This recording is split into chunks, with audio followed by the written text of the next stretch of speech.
তার নারীর শব্দে আমি বুঝতে পারি যে আমি এখনো আছি। কেন তোমার সংশয় কেন?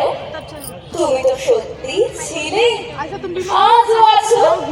ছিলাম, আছি, কিন্তু থাকবো কি? কেন থাকবে না কেন? হাইরে অবধ ছেলে, জানো না আমার পথ বালি কাল